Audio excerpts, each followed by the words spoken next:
At my mother's 60th, she announced, "My daughter's so broke she begged me for rent, pathetic at 30. My uncle added, "Should have married rich."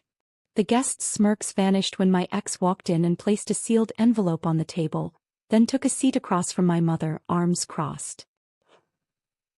"And here's my favorite daughter," Jessica announced, holding up her phone to show the room. On the screen was a photo she'd taken without my knowledge. Me counting crumpled dollar bills at the kitchen counter last Tuesday, my face twisted with worry. The guests leaned forward to get a better look while she swiped to the next image. My overdue rent notice she'd photographed from my nightstand. My breath caught in my throat. She'd been in my room. She'd gone through my personal papers and turned my private struggles into tonight's entertainment. "Look at that concentration," she continued with mock affection, zooming in on my desperate expression. Catherine was so focused on making those $20 bills stretch. Wasn't that sweet of her to think math could solve her problems? Before we continue, if you've ever felt underestimated by your own family, you're not alone. Please consider subscribing. It's free and helps us reach more women who deserve to see their worth recognized. Now let's see what happens next. Nervous laughter rippled through the dining room. Aunt Linda covered her mouth with her napkin, trying to hide her smirk. Cousin Mike's wife whispered something behind her hand to the woman sitting next to her. I stood frozen by the kitchen doorway, holding a tray of dessert plates that suddenly felt impossibly heavy. The photo showed everything: my wrinkled pajamas, the stack of bills spread across the counter, the calculator with its cracked screen that I'd borrowed from David's old room. Even the empty coffee mug with yesterday's lipstick stain was visible in the corner. "Mother," I managed, my voice barely above a whisper. "You went through my things." "Oh, honey, I was just looking for your laundry." Jessica's tone dripped with false innocence as she swiped to another photo. And imagine my surprise when I found this little treasure. The second image filled her phone screen. My rent notice with "Final Notice" stamped in red letters across the top. She held it high enough for everyone to see, angling it toward the guests like she was presenting evidence in court. $1,500 behind, she announced, reading from the notice. "Can you believe it? At 30 years old, my daughter is $1,500 behind on rent and had to come crawling to mommy for help." The room fell completely silent except for the steady tick of the grandfather clock. I could feel every pair of eyes on me, studying my reaction, waiting to see if I'd crumble or fight back. The dessert plates in my hands began to shake. "Jessica, that's enough," Harold said quietly from his seat at the head of the table, but his voice lacked conviction. "Enough." Jessica turned toward her husband with theatrical surprise. "Harold, darling, we're celebrating honesty tonight. Catherine has been hiding her failures from everyone, pretending she's fine when she's obviously drowning." Uncle Matthew set down his wine glass with a heavy thud. "Catherine, sweetie, maybe it's time to face reality. All this independence nonsense. Look where it's gotten you. You should have found yourself a nice man with a steady income instead of chasing these ridiculous dreams." "Matthew's right," chimed in Mrs. Peterson from next door. "My daughter married her college boyfriend right after graduation. Now she's got a beautiful house and twin boys. Sometimes practical choices are the best choices." I wanted to disappear. To melt into the hardwood floor or slip out the back door while they continued dissecting my life. Instead, I carefully set the dessert tray on the nearest surface and clasped my hands together to stop their trembling. "Those photos were private," I said, finding my voice at last. Jessica laughed, the sound sharp and brittle. "Private? Honey, nothing's private when you're living under someone else's roof. Besides, we're family. Family doesn't keep secrets. Family doesn't humiliate each other either," I replied, the words coming out stronger than I felt. "Humiliate?" Jessica's eyebrows shot up in exaggerated shock. "Sweetheart, I'm trying to help you. Sometimes a person needs to hear the truth before they can change their situation." She swiped to a third photo, me sitting on my bed in yesterday's clothes, staring at my laptop screen with dark circles under my eyes. I remembered that moment. I'd been applying for jobs, filling out applications until my eyes burned. She'd captured me at my lowest point and turned it into a punchline. "Look at this face," she continued, showing the phone to the guests again. "This is what defeat looks like, everyone. This is what happens when you refuse to accept help and insist on doing everything the hard way." The front door opened with a soft click and footsteps crossed the entryway. Everyone turned toward the sound, grateful for any distraction from the spectacle Jessica had created. Robert appeared in the doorway, his dark hair slightly disheveled from the October wind. He wore the navy suit I'd helped him choose for job interviews 2 years ago, and his green eyes swept the room with quiet assessment before settling on Jessica's phone, still displaying my photo. "Sorry I'm late," he said calmly. Jessica's confident smile faltered. "Robert, what are you doing here?" "Catherine invited me." His voice was steady, matter-of-fact.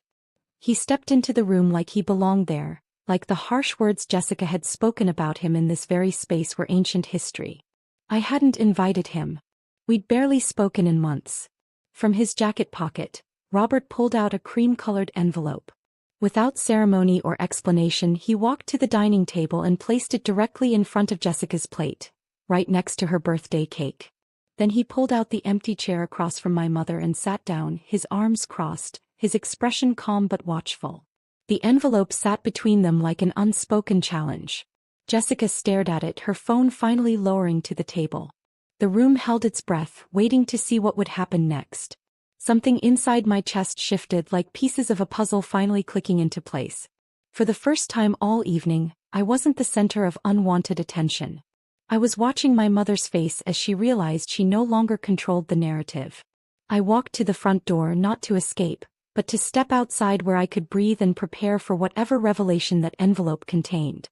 The cool October air filled my lungs as I stepped onto the front porch, leaving behind the tension and that mysterious envelope.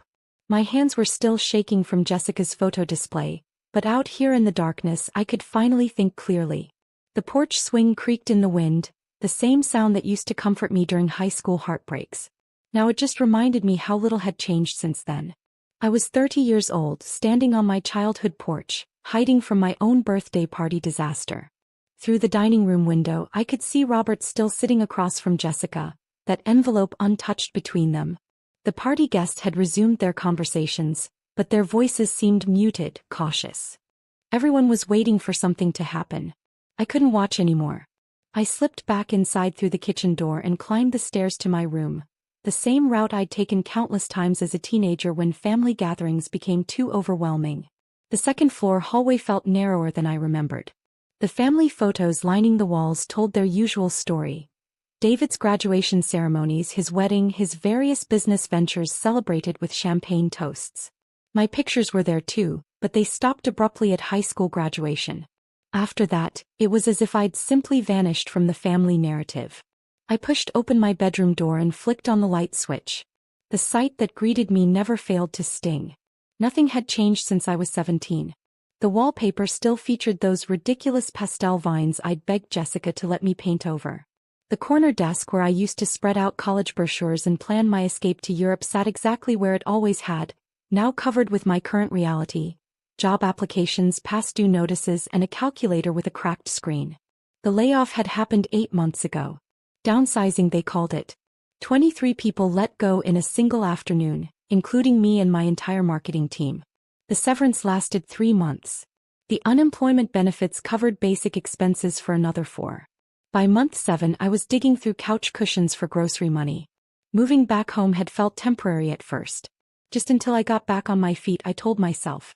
Just until something better came along. But weeks turned into months, and every job interview seemed to end the same way. Polite smiles, promises to call, then silence. The room felt smaller now that it housed adult-sized problems alongside teenage memories. My laptop shared space with the same pink lampshade I'd picked out for my 13th birthday. My professional blazers hung in the closet next to prom dresses I couldn't bring myself to donate. I walked to the window that overlooked the backyard and pressed my forehead against the cool glass. The tire swing David and I used to fight over still hung from the old oak tree, though now it was weathered and forgotten.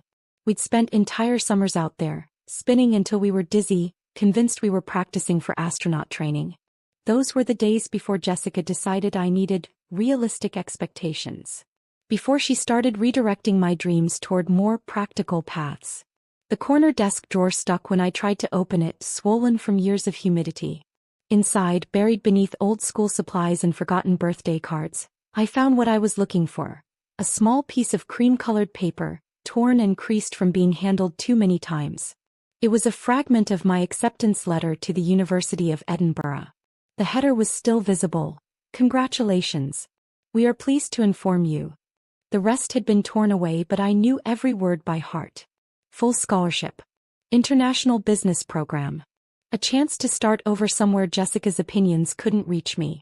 I'd found this piece 3 years ago in Matthew's garage, crumpled up and used as scratch paper for his grocery list. Milk, bread, eggs, scrawled right over my dreams in blue ink. That's when I truly understood how little my ambitions meant to this family. The acceptance letter had arrived the same week Jessica announced David would be attending Northwestern's business school. His second attempt, after dropping out of his first program to find himself in Costa Rica for 6 months. The family celebrated his gap year adventure with a welcome home party. My academic achievement got torn up and thrown away. Different expectations for different children, Jessica had explained when I confronted her. David has natural business instincts. You're more of a supporting player type. Supporting player. Even now those words made my chest tighten. My phone buzzed with a text message. For a wild moment I thought it might be from Robert, some explanation for his surprise appearance downstairs. Instead, David's name flashed on the screen. Heard about the drama tonight. Maybe it's time to grow up and accept help when it's offered. I stared at the message, anger bubbling up in my throat. David texting from his downtown apartment. The one Jessica and Harold had co-signed for. David who'd never worried about rent because family money always appeared when he needed it. David who called his failures learning experiences, while mine were labeled as character flaws. I deleted the message without responding. The house had grown quiet below. Either the party was winding down or everyone was too fascinated by Robert's mysterious envelope to maintain normal conversation. I wondered what was in that envelope, why he'd chosen tonight to deliver it, why he'd looked at me with such intensity before sitting down. We hadn't spoken properly in months, just occasional text exchanges that always left me feeling hollow. But I remembered our last real conversation right here in this room, 3 weeks before the layoff happened. Still dreaming about London? He'd asked, sitting on the edge of my bed while I folded laundry. Not anymore, I'd lied because admitting the truth felt too dangerous. Those were kid dreams. Time to be realistic. He'd studied my face for a long moment, then nodded slowly. Shame. I always liked your unrealistic dreams better than most people's realistic ones. 2 days later he'd sent me a job posting with no explanation. Just a link and a wink emoji. I'd looked at it briefly, some international marketing position, then closed the browser tab. Dreams were luxury items I couldn't afford. Now standing in this room that held all my abandoned possibilities, I wondered if I'd been wrong to dismiss it so quickly. Maybe, just maybe, some dreams were worth fighting for even when everyone around you insisted they were impossible. Downstairs I heard the front door open and close.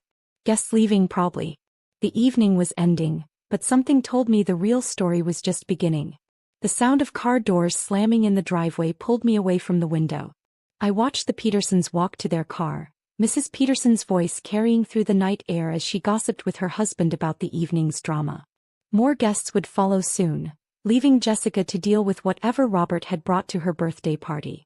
I sat on the edge of my bed, still holding that torn piece of my acceptance letter, when my laptop chimed with an email notification.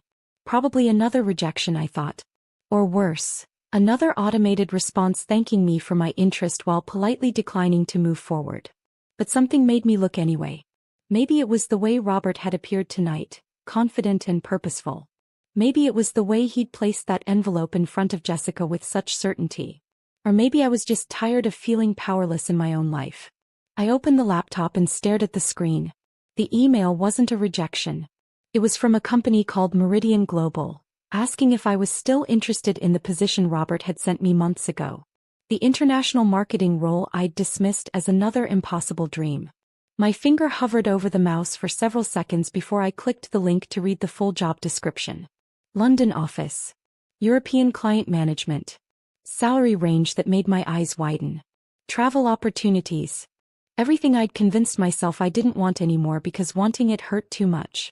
The application deadline was tomorrow. I glanced at the clock. 11:47 p.m.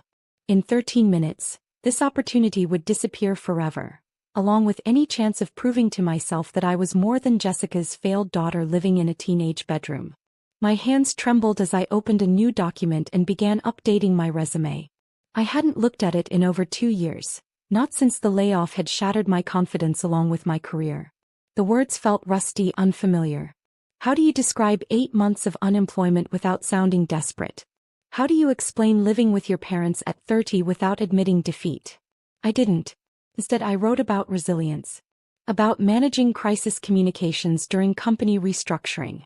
About leading teams through uncertainty. I turned my failures into learning experiences, my setbacks into stepping stones. It wasn't lying, it was reframing. Seeing my story through different eyes. By 2 a.m., I'd crafted a cover letter that felt honest and hopeful instead of desperate and apologetic.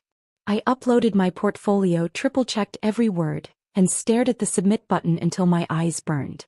The house had gone completely silent around me. The party was over, the guests departed, the drama temporarily paused. In this quiet moment, it was just me and a decision that could change everything. I hit submit and immediately felt sick. The response came faster than I expected, just 3 days later. An email requesting a phone interview scheduled for Thursday afternoon. My hands shook as I replied, accepting the time slot and providing my phone number. Thursday morning, I told Jessica I was meeting friends for coffee downtown. She barely looked up from her crossword puzzle, dismissing me with a wave of her hand.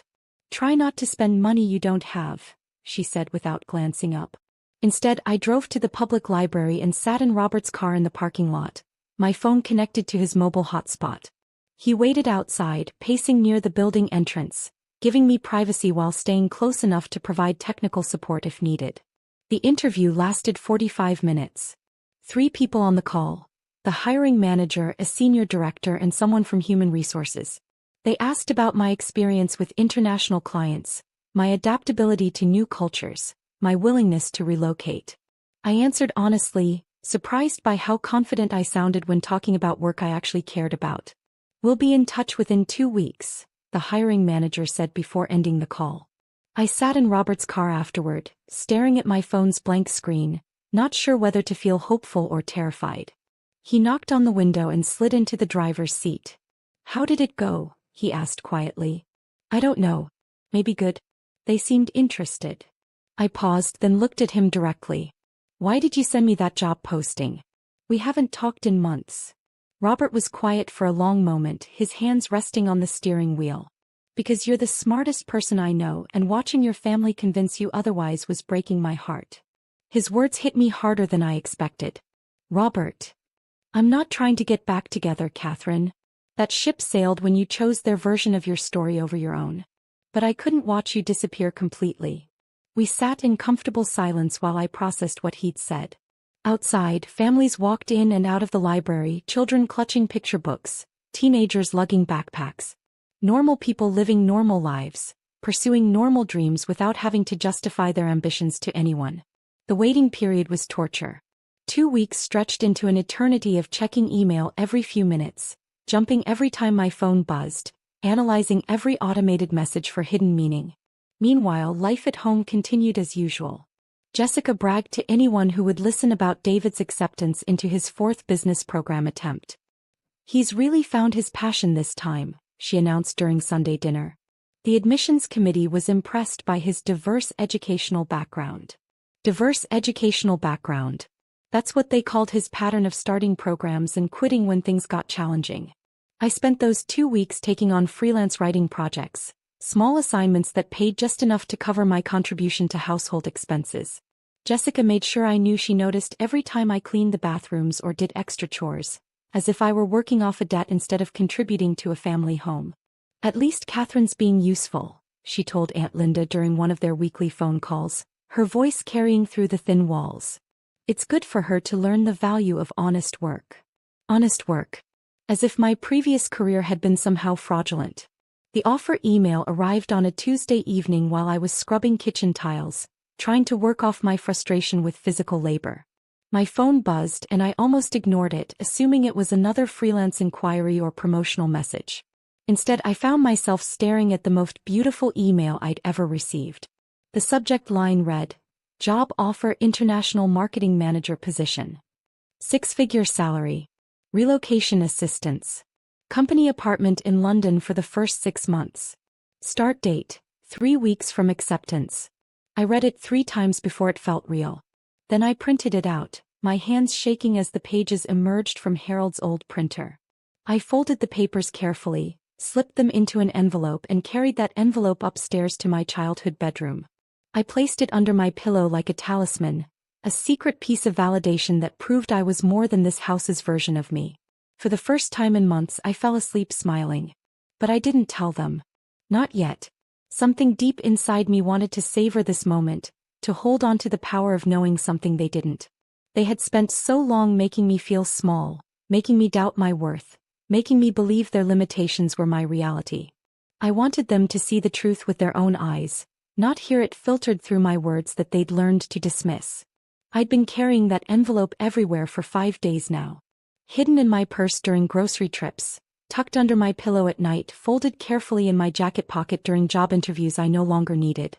The paper had grown soft from handling, the edges slightly worn from my nervous fingers tracing its outline. Tonight felt different though. Tonight, as I descended the stairs and heard the familiar sound of Jessica orchestrating her performance, I knew the waiting was over. The dining room buzzed with post-dinner conversation. Someone had connected Harold's old camcorder to the television, and grainy footage of David's wedding played on the screen. Jessica narrated every scene like a proud director showcasing her masterpiece. "Look at him in his tuxedo," she gushed, pointing at the screen where David stood awkwardly at the altar. "So handsome. So successful. Marie was lucky to catch him when she did." Aunt Linda nodded approvingly. "Smart girl. Sometimes you have to strike while the iron is hot." Their words washed over me as I slipped back into the room, the envelope secure in my jacket pocket. I'd changed clothes upstairs, trading my casual dinner outfit for the navy blazer I'd worn to my Meridian Global interview. If tonight was going to be a performance, I wanted to look the part. Mrs. Peterson leaned toward her husband, her voice just loud enough for everyone to hear. "It's such a shame about Catherine. 30 years old and still figuring things out. Some people just mature later, I suppose." "Or not at all," Matthew added with a chuckle, raising his wine glass. "Some people get comfortable being comfortable, if you know what I mean." More knowing laughter rippled around the table. They were enjoying themselves, these people who'd watched me grow up and had somehow decided I was entertainment rather than family. Jessica switched to a video of David's college graduation, her voice rising with maternal pride. "Summa cum laude. The professors said they'd never seen such natural leadership potential." Natural leadership potential. The same David who'd called me crying last month because his latest business idea, a food truck selling gourmet grilled cheese, had failed after 2 weeks when he realized he didn't actually enjoy cooking or dealing with customers. I took my seat at the far end of the table, next to Cousin Mike's wife, who immediately shifted away from me like failure might be contagious. Robert caught my eye from across the room and raised his eyebrows slightly, a question I answered with the smallest nod. "Catherine's been so quiet tonight," Jessica observed, pausing the video mid-scene. "Are you feeling all right, sweetheart? Not coming down with something, I hope?" The false concern in her voice made my stomach clench. She was setting up another moment, another opportunity to highlight my shortcomings in front of her audience. "I'm fine, Mother. Just thinking." "Dangerous territory for someone in your position," Matthew joked, and the table erupted in laughter again. That's when Robert stood up. Not dramatically, not with any grand gesture. He simply rose from his chair, placed his napkin on the table and cleared his throat. The laughter died gradually as people noticed his movement. Jessica's smile flickered uncertainly. "Jessica," Robert said, his voice carrying clearly through the sudden quiet.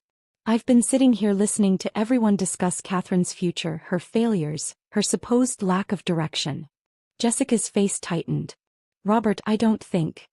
You told her she'd never leave this house," he continued, his tone remaining conversational but somehow commanding the room's complete attention. "You've spent years convincing her she's not capable of independence, not smart enough for bigger dreams, not worthy of the same opportunities you've given David." The silence stretched uncomfortably. Harold shifted in his seat. Aunt Linda stared into her wine glass. "Turns out," Robert said, reaching into his jacket pocket, "she's the only one in this family who got out on her own merit." He pulled out an envelope, not the one from my pocket, but an identical copy he must have made. With deliberate precision, he slid it across the table until it came to rest directly in front of Jessica's plate, right beside her half-eaten slice of birthday cake. Every eye in the room turned to me. I felt their stares like heat lamps, waiting for my reaction, my explanation, my inevitable breakdown under pressure. Instead I stood. Slowly, calmly, without a word. Jessica's hands trembled as she picked up the envelope. Her manicured fingers fumbled with the flap, tearing it slightly in her haste to understand what was happening. The paper rustled as she unfolded the job offer. Her eyes moved across the page, first quickly, then slower, then back to the top as if she couldn't process what she was reading. Meridian Global, she whispered, then louder, London office. International Marketing Manager. Her voice cracked on the salary figure. This can't be real. It's real, I said quietly. I start in 3 weeks. The silence that followed was different from before. This wasn't uncomfortable pause before laughter. This was the kind of quiet that follows explosions when people are still processing the damage. Matthew's wine glass slipped from his fingers.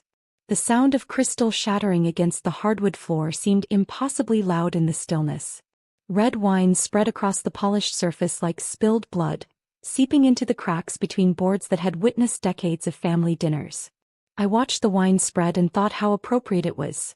This stain that would mark this moment forever, this crack in their perfect narrative about who I was supposed to be. Mrs. Peterson gasped audibly. Cousin Mike's mouth hung open. Harold stared at the job offer over Jessica's shoulder, his face pale with shock. Catherine, Jessica's voice came out strangled, you couldn't have, without telling us? I looked at her, really looked at her, for what felt like the first time in years. Not as the daughter seeking approval, not as the failure accepting judgment, but as an equal who had just proven everything they believed about me wrong. I fly out Monday, I said, my voice steady and clear. Then I turned toward the door, my heels clicking against the hardwood with the same confident rhythm I'd practiced in my bedroom mirror. No tears. No explanations. No apologies for succeeding when they'd expected me to fail. Behind me I heard Harold's voice, weak and confused. Catherine, wait. We need to talk about this. But I was already at the front door, my hand on the brass knob I'd turned thousands of times before. This time, though, I wasn't running away from their disappointment. I was walking toward my freedom. The front door closed behind me with a soft click that seemed to echo through my entire body. I stood on the porch for a moment, breathing in the cool night air, listening to the muffled voices inside continuing their stunned conversations.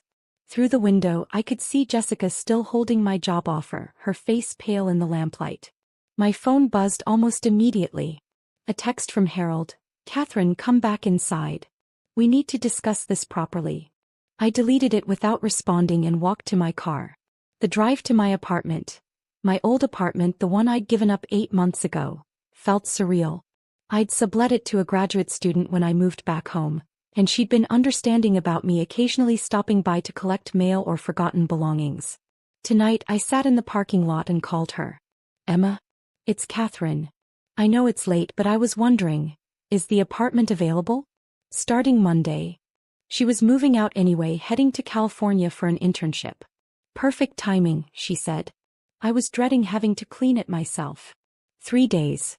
I had 3 days to transition from Jessica's dependent daughter to an independent woman flying to London. 3 days to pack a life, tie up loose ends, and prove to myself this wasn't just an elaborate dream. I slept in my car that night, parked outside a 24-hour diner, too wired to go back to the house and too proud to ask Robert for a couch. The vinyl seats left marks on my cheek, but I'd never slept better. Saturday morning brought the first phone call from David. I was in the laundromat, washing clothes I'd grabbed from my childhood dresser in a quick stealth mission while Jessica was at her yoga class. What the hell, Catherine? His voice was sharp with indignation. You embarrassed Mom in front of everyone. Mrs. Peterson is spreading this all over the neighborhood like gossip. I fed quarters into the washing machine, listening to his familiar pattern of making everything about him. Hello to you too, David. This isn't funny. You made the whole family look bad. Like we don't support each other. Support. I laughed, actually laughed. When have you ever supported anything I wanted to do? That's different. Your ideas were always impractical. This job thing, It's probably temporary anyway. You'll be back in 6 months and then what? You'll have burned bridges for nothing. I watched my clothes tumble in the soapy water, finding odd comfort in their predictable rotation. What thunder did I steal, David? What? You said I stole your thunder. What thunder? The failed food truck? The 3 business schools you've started and quit? The startup that lasted 2 weeks? The line went quiet for several seconds. When he spoke again, his voice was colder. You've always been jealous. Even as kids, you couldn't stand that things came easier for me. Things didn't come easier for you. Money came easier. Forgiveness came easier. Second chances came easier. But things? You've never finished anything in your life. He hung up. Robert appeared at the laundromat an hour later, carrying coffee and looking like he'd barely slept. He didn't ask how I'd known to find him there. We'd done laundry together dozens of times when we were dating, always at this same rundown place because it was cheap and open late. Heard you might need help packing, he said, handing me a cup. How did you? Small town. Emma mentioned you called about the apartment. We worked in comfortable silence for the next 2 days. Robert never asked about our relationship, never pushed for explanations or declarations. He just folded my blazers with careful precision, packed my books in labeled boxes, and helped me sort through 3 decades of accumulated life. You did this, he said quietly on Sunday evening, wrapping my framed diplomas in newspaper. Not your family, not me, not luck. You. I stopped packing and looked at him.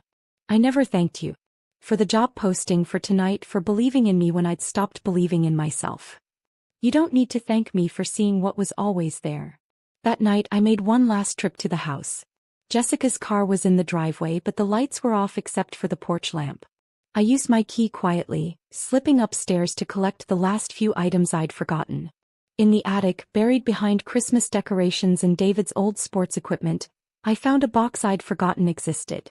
Inside were school newspapers I'd edited, creative writing awards I'd won, letters of recommendation from teachers who'd believed in my potential. And there, carefully preserved in a plastic sleeve, was another piece of my Edinburgh acceptance letter. Not the fragment I'd found in Matthew's garage.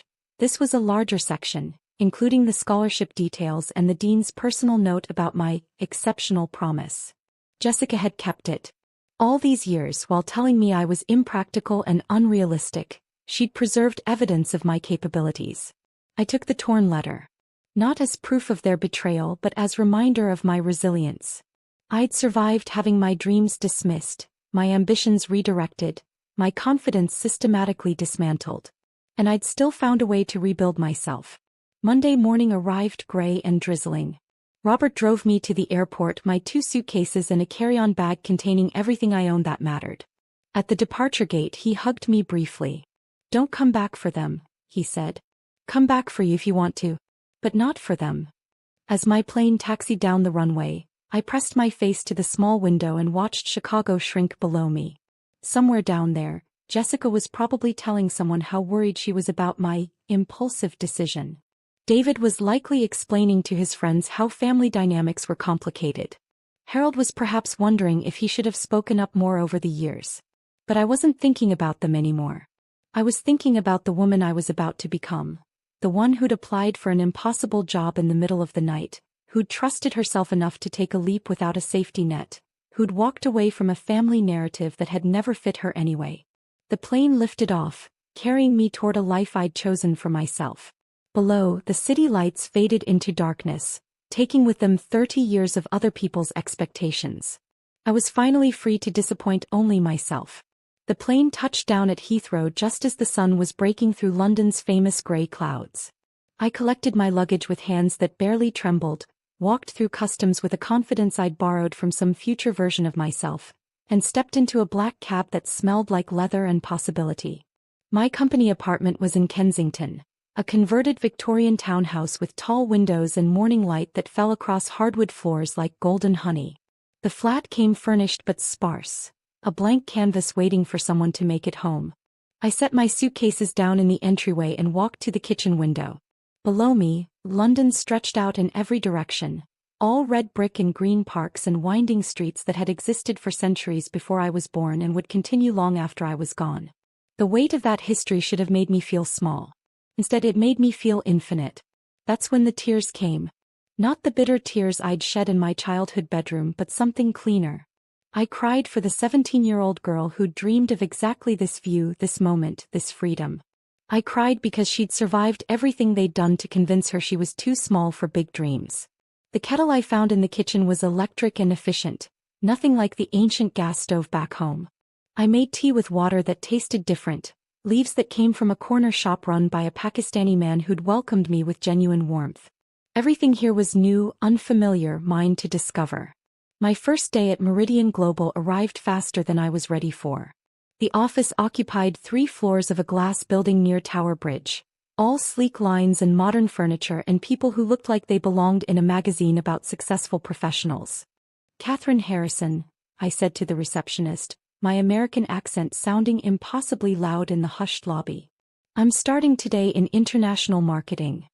She smiled with practiced British politeness. "Lovely. Let me ring up Marcus. He's expecting you."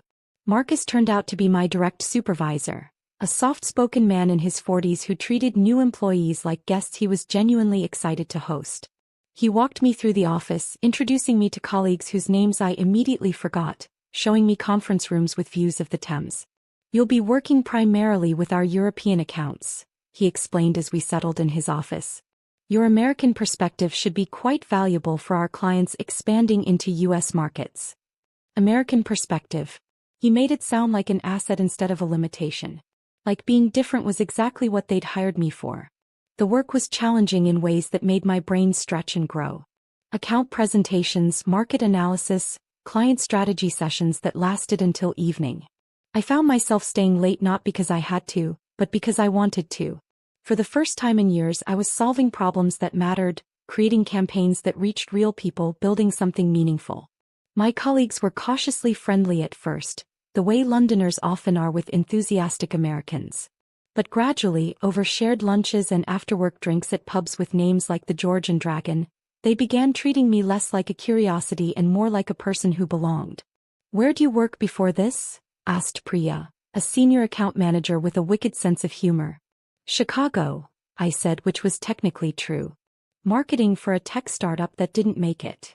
Also technically true if you counted 8 months of unemployment as a failed startup and surviving family disappointment. 6 weeks into my London life, I bought a postcard from a tourist shop near Westminster. Big Ben at sunset, the classic view that appeared on everything from tea towels to refrigerator magnets. I spent 20 minutes in a coffee shop, staring at the blank space where a message should go. Finally, I stuck a cheerful yellow sticker in the corner that read, "Wish you were here," and left everything else empty. No signature, no return address, just Jessica's name and the Chicago address I'd memorized before I was old enough to spell it correctly. I mailed it from a red postbox that had probably been collecting letters since before my grandmother was born. The satisfying thunk of the postcard hitting the bottom felt like the period at the end of a very long sentence.